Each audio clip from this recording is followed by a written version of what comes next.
రామూర్తి గారు కూడా వచ్చారు అధ్యక్ష.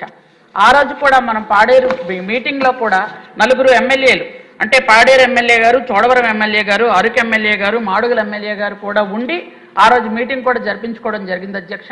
నేను ఈ సభ ద్వారా తెలియజేస్తున్నాను, 26 జిల్లాల్లో ఉన్నటువంటి ఎమ్మెల్యేలు కానీ అలాగే ఐటీడీఏ పీఓలు కానీ ఈ సమాచారం మాకు పంపిస్తే అవి ఖచ్చితంగా, ఎందుకంటే గత ప్రభుత్వం 5 సంవత్సరాలు ఇవి వదిలేసిన సంగతి అందరికీ తెలుసు అధ్యక్ష. ఇప్పుడు గౌరవ ముఖ్యమంత్రి వర్యులు నారా చంద్రబాబు నాయుడు గారు మాకు ఒక మీటింగ్ పెట్టి ఇవన్నీ కూడా ఖచ్చితంగా అంటే ఏదైతే ప్రాసెస్ ఉందో ఆ ప్రాసెస్ ప్రకారం చేయమని మాకు ఆల్రెడీ ఆదేశాలు ఇవ్వడం జరిగింది అధ్యక్ష.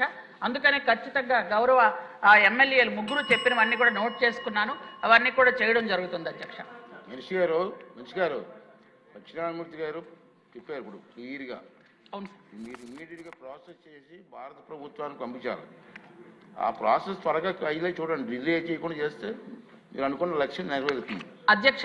ఆఫీసర్తో కూర్చోబెట్టి దాని మీద మీటింగ్ ఎక్సైజ్ చేయండి. ఆఫీసర్స్తో ఆల్రెడీ ఈ విషయం మీద 3 times మీటింగ్ కూడా జరిగింది అధ్యక్ష. మేము ఏంటంటే ఏవేవైతే మాకు ప్రతిపాదనలు పంపించారో వాటిని పరిశీలించి మళ్ళీ మేము కన్ఫర్మేషన్ కూడా తెప్పించుకుంటున్నాం అధ్యక్ష. ఓకే, థ్యాంక్ యూ అధ్యక్ష.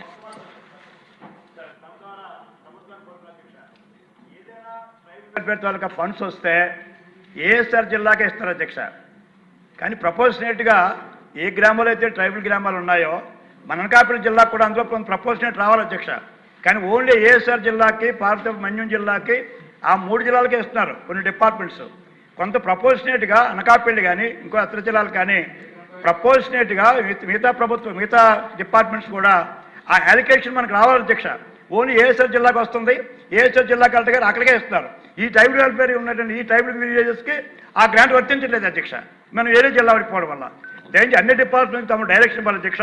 ఈ అలికేషన్లో as per the tribal population మిగతా జిల్లాలకు కూడా కొంత గ్రాంట్ మాకు ఇవ్వాలి అధ్యక్ష. 10%, 5% ఇస్తే అప్పుడు ఈ గ్రామాలు కూడా డెవలప్ అవుతాయి అధ్యక్ష. ఈ ఆర్డర్ వచ్చే లోపునే తమ డైరెక్షన్ ఇచ్చి అన్ని డిపార్ట్మెంట్ కూడా ప్రపోర్షనేట్ పాపులేషన్ మీద, ఎస్టీ పాపులేషన్ మీద ఆ యాలకే ఎస్టీ గ్రాంట్ ఏదైతే సప్లాంగ్ ఉంటుందో అది మాకు కూడా ఇచ్చే విధంగా తమ డైరెక్షన్ మీద తమ కోరుతున్నాను అధ్యక్ష.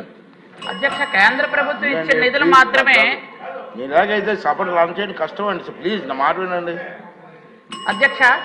కేంద్ర ప్రభుత్వం ఇచ్చిన నిధులు మాత్రమే కొన్ని షెడ్యూల్ ఏరియాలకు ఇస్తున్నాం అధ్యక్ష. 26 జిల్లాల కలెక్టర్ల దగ్గర ట్రైబల్ సప్లాన్ నిధులు అయితే ఉన్నాయి అధ్యక్ష. అలాగే మనం ఏంటంటే ఇప్పుడు 100 హాస్టల్స్ ఇచ్చాం అధ్యక్ష. హాస్టల్స్ అన్ని గ్రామాలకు ఇస్తున్నాం అధ్యక్ష. ఎస్టీస్ ఎక్కడ ఉన్నారో అక్కడ ఇస్తున్నాము. అవి 229 కోట్ల రూపాయలతో 87 హాస్టల్స్ పూర్తి చేశాం అధ్యక్ష. ఎందుకంటే అన్ని ఏరియాలకి ఇవ్వాలనే ఉద్దేశంతో.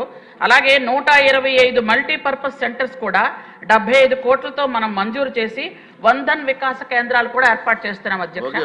మనిషి గారు సరే, మీ ఆన్సర్ సబ్జెక్ట్ బాగుంది. నేను అనేది రెండవ సబ్జెక్ట్ మాట్లాడింది అంటే నాన్ ట్రైబల్ ఏరియాలో కూడా షెడ్యూల్ విలేజెస్ ఉన్నాయి. అవును అధ్యక్ష, వాటి మీద దృష్టి పెట్టాలని చెప్పి వారు క్లియర్గా చెప్తున్నారు. దాన్ని పరిశీలించి ఎలా చేయాలో ఆలోచించండి. తప్పకుండా అధ్యక్ష. థ్యాంక్ యూ అధ్యక్ష. Question number